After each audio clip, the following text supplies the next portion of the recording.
Viewers, welcome to my channel readers club with Smita. आज हम Napoleon Hill का book practical step to think and grow rich book का 14 chapter का 4 part पढ़ने जा रहे हैं। एक योजना बनाएं।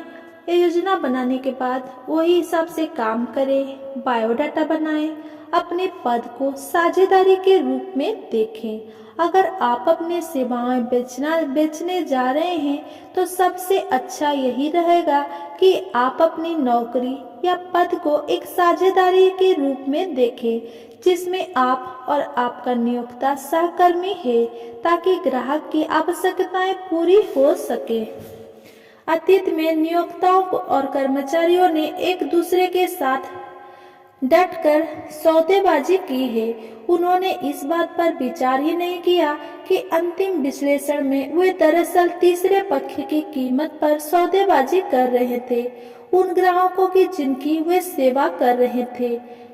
वो समय आएगा जब स्वर्ण का नियम नहीं बल्कि स्वर्णिम नियम सामान और व्यक्तिगत सेवाएं बेचने के क्षेत्र में सबसे मुख्य घटक होगा।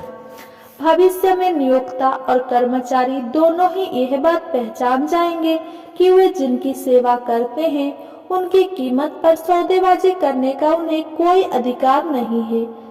भविष्य का असल नियोक्ता ग्राहक होगा, जो भी प्रभावी ढंग से व्यक्तिगत सेवाओं की बिक्री करना चाहता है उसे हर व्यक्ति द्वारा मन में सबसे ऊपर रखना चाहिए।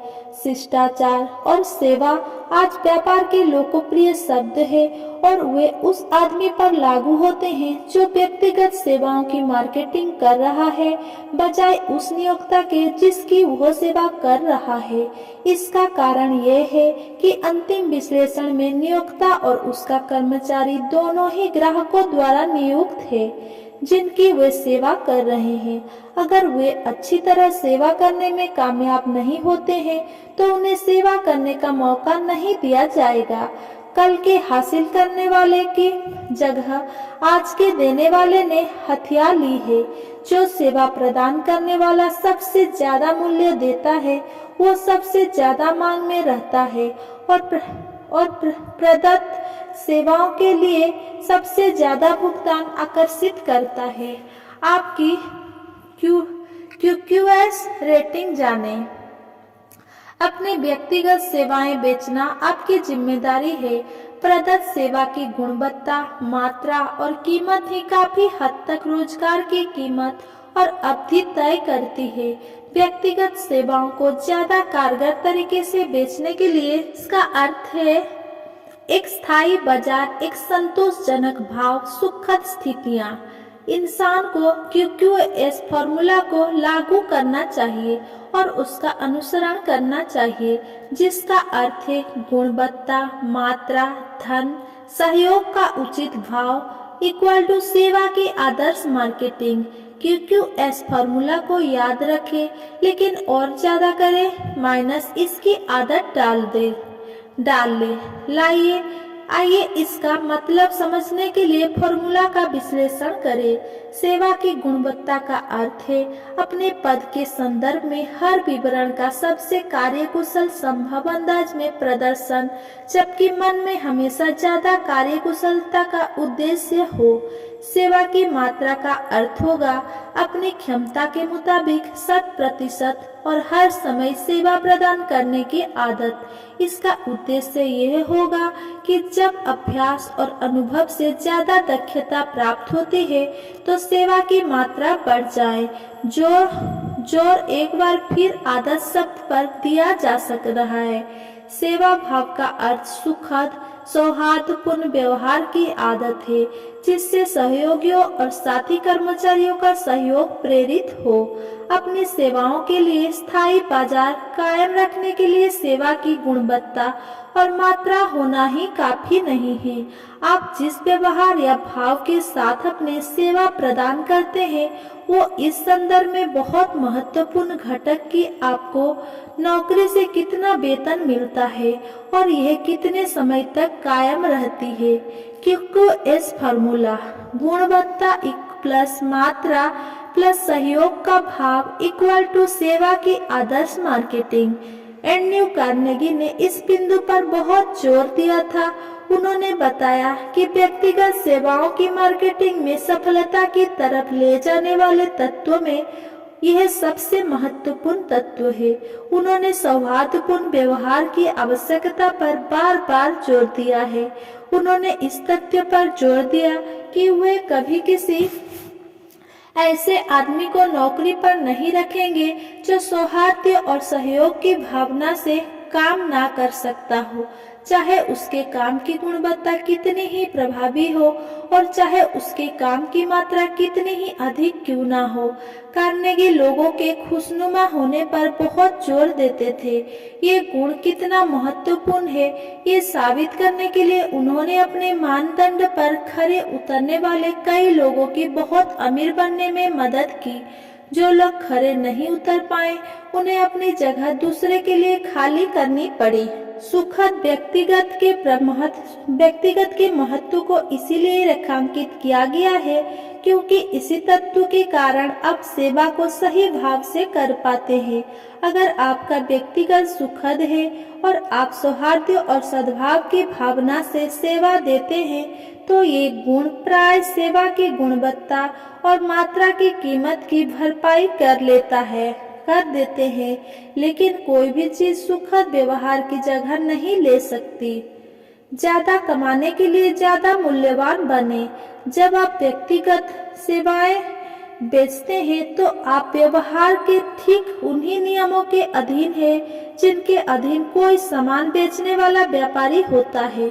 आपका नियोक्ता आपका ग्राहक है और अपने ग्राहक की सेवा करने के विशेषाधिकार को कायम रखने के लिए आपको ऐसा सामान देना चाहिए जो आपके ग्राहकों को इतना मूल्यवान लगे कि वो आपके द्वारा मांगी कीमत दे दे।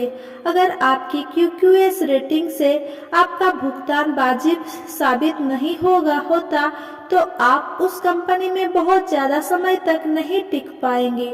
हम इस बात पर जोर देते हैं क्योंकि व्यक्तिगत सेवाओं की बिक्री से जीने वाले ज्यादातर लोग गलती से खुद के व्यवहार और की बिक्री से जीने वाले ज्यादातर लोग गलती से खुद को व्यवहार और जिम्मेदारियां के उन नियमों से स्वतंत्र मान लेते हैं जो सामान बेचने वाले लोगों पर लागू होते हैं। फलस्वरूप उनकी सेवाओं का जितना मोल होता है वो उससे ज्यादा ऊंचे भुगतान की अपेक्षा रख सकते हैं।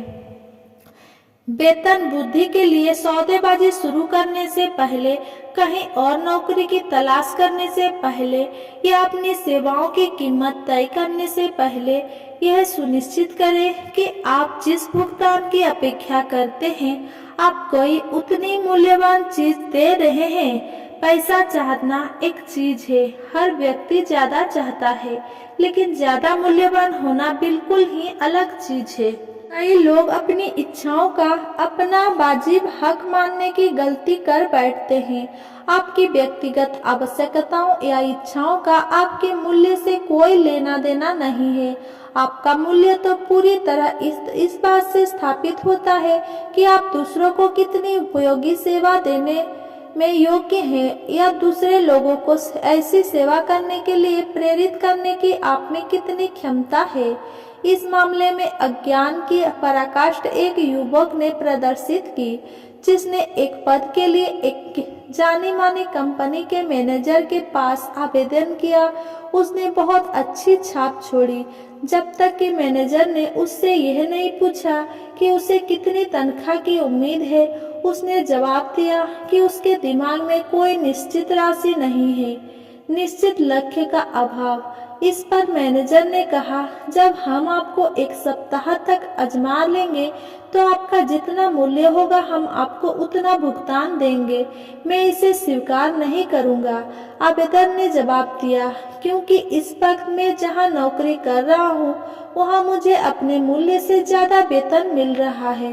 वो जानता था कि उसका वर्तमान नियोक्ता उसे उसके मूल्य से ज्यादा वेतन दे रहा था, वरना वह अपनी सेवाओं का मूल्य साबित करने और ज्यादा ऊंचा भुगतान पाने के अवसर को उछलकर लपक लेता। अगर आप पैसा चाहते हैं तो ज्यादा पैसे लायक मूल्यवान बने। अपनी जांच करें 28 सवाल के साथ। वार्षिक आत्मविश्लेषण व्यक्तिगत सेवाओं की प्रभावी मार्केटिंग के लिए भी उतना ही अनिवार्य है जितना कि सामान की वार्षिक सूची बनाना। यही नहीं, वार्षिक विश्लेषण में आपकी गलतियां में कमी और आपके गुणों में बढ़ोतरी दिखनी चाहिए। जीवन में इंसान या तो आगे बढ़ता है या उसी जगह पर खड़ा रहता है या फिर पीछे रह जाता है। जाहिर है इंसान का लक्ष्य हमेशा आगे बढ़ना होना चाहिए। वार्षिक आत्मविश्लेषण बताएगा कि प्रगति हुई है या नहीं और अगर हुई है तो कितनी। इससे यह भी पता चलेगा कि आपने कहीं कोई कदम पीछे की तरफ तो नहीं उठाया है। व्यक्तिगत सेवाओं की प्रभावी मार्केटिंग के लिए आगे की तरफ बढ़ना जरूरी है, चाहे प्रगति की रफ्तार धीमी ही क्यों ना हो। अपना वार्षिक आत्मविश्लेषण हर साल के अंत में करें ताकि आप इसमें किए जाने वाले किसी भी सुधार को नए वर्ष के संकल्प में शामिल कर सके। विश्लेषण से पता चल जाएगा कि कौन से सुधार करने हैं। अपने आप की सूची बनाते समय खुद से नीचे दिए गए सवाल पूछें और अपने जवाब की 5 जांच करते समय किसी ऐसे व्यक्ति की मदद ले जो आपको खुद को धोखा ना देने दे। 1. क्या मैंने वो लक्ष्य हासिल कर लिया है जो मैंने इस साल बनाया था? आपको हर साल एक निश्चित वार्षिक लक्ष्य बनाना चाहिए जो आपके जीवन के प्रमुख लक्ष्य का हिस्सा हो। 2. क्या मैंने सर्वश्रेष्ठ गुणवत्ता की वो सेवा दी है जिसे देने में मैं सक्षम था, या क्या मैं इस सेवा के किसी हिस्से में सुधार कर सकता था? 3. क्या मैंने सेवा में वह सर्वश्रेष्ठ संभव मात्रा दी है जिसे देने में मैं सक्षम था? 4. क्या मेरे व्यवहार का भाव हमेशा सहयोगी और सौहार्दपूर्ण रहा है? 5. क्या मैंने टाल मटोल की आदत से अपनी कार्यकुशलता कम होने दी है, और अगर ऐसा है तो किस हद तक? 6. क्या मैंने अपने व्यक्तित्व में सुधार किया है? अगर हाँ तो किन मायनों में? 7. क्या अपनी योग्यताओं को लगन से अंत तक सफलतापूर्वक पूर्ण करने में मैं लगनशील रहा हूँ? क्या मैंने सभी मौके पर हमेशा तुरंत और निश्चित निर्णय लिए हैं? क्या मैंने 6 मूलभूत डरों में से एक या इससे अधिक को अपनी कार्यकुशलता में कमी करने की इजाजत दी है? 10. क्या मैं कभी अति सावधानी या सावधान रहा हूँ? 11. क्या ऑफिस के मेरे सहयोगियों के साथ मेरे संबंध सुखद है या दुखद? अगर यह दुखद है तो क्या गलती आंशिक रूप से या पूरी तरह से मेरी है? 12. क्या मैंने प्रयास में एकाग्रता की कमी की वजह से अपनी ऊर्जा को व्यर्थ गवाता हूँ?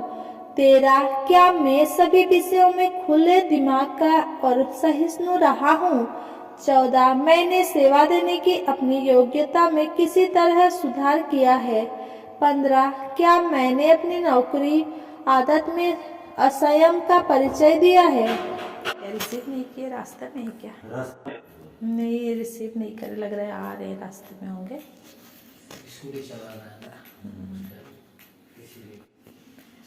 रुकिए, चाय बना दे रहे। नहीं। क्या होगा? और एक तो है ना मिस्त्री है ना, वो उस गाड़ी में है, फिर वो गाड़ी लेके भागेगा तो। ओहो, आइएगा। और एक इंदिरा, क्या मैंने अपने किसी आदत में असंयम का परिचय दिया है? 16. क्या मैंने या तो खुलकर या गोपनीय रूप से किसी भी रूप में अहंकार प्रदर्शित किया है? 17. क्या अपने सहयोगियों के प्रति मेरा व्यवहार ऐसा है जिससे वे मेरा सम्मान करने के लिए प्रेरित हो? 18. क्या मेरे विचार और निर्णय अंदाजे पर आधारित है या फिर ये विश्लेषण और विचार की सटीकता पर आधारित है? 19. क्या मैंने अपने समय, अपने खर्च और अपनी आमदनी का बजट बनाने की आदत का पालन किया है और क्या मैं इन बजटों में पारंपरिक रहा हूँ? 20. मैंने कितना समय लाभहीन प्रयासों में लगाया है जिसका मैं बेहतर लाभ ले सकता था? 21. अगले साल अधिक प्रभावी बनने के लिए मैं किस तरह अपने समय का नया बजट बना सकता हूँ और अपनी आदतों को किस तरह बदल सकता हूँ? 22. क्या मैं ऐसा कोई व्यवहार करने का दोषी हूँ जिसका अनुमोदन मेरी अंतरात्मा ना करती हो? 23. किसी तरह मैं उससे अधिक और बेहतर सेवा दे सकता हूँ जिसके लिए मुझे धन प्राप्त हो रहा है? 24. क्या मैंने किसी के प्रति अन्याय किया है और अगर हाँ तो किस तरह? 25. अगर मैं वर्ष भर के लिए अपनी स्वयं की सेवाओं को खरीदूं तो क्या मैं इस खरीद से संतुष्ट रहूंगा? 26.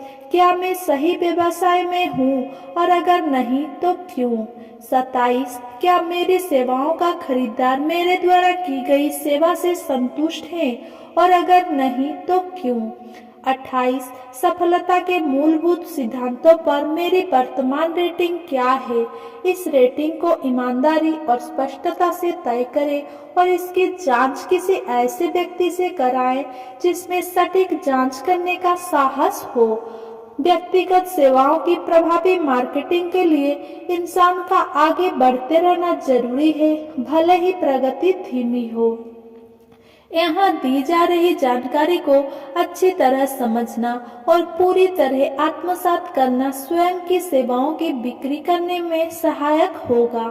इसके अलावा इससे आपको अधिक विश्लेषणात्मक बनने और लोगों का आकलन करने की क्षमता भी मिलेगी। यह जानकारी कर्मचारियों को चुनते समय और कार्यकुशल संगठन कायम रखने के मामले में पर्सनल डायरेक्टर्स, एम्प्लॉयमेंट मैनेजर्स और दूसरे एग्जीक्यूटिव्स के भी काम आएगी। अगर मेरा ये वीडियो आपको पसंद आया हो तो मेरा वीडियो को लाइक, कमेंट, शेयर करें एंड मेरा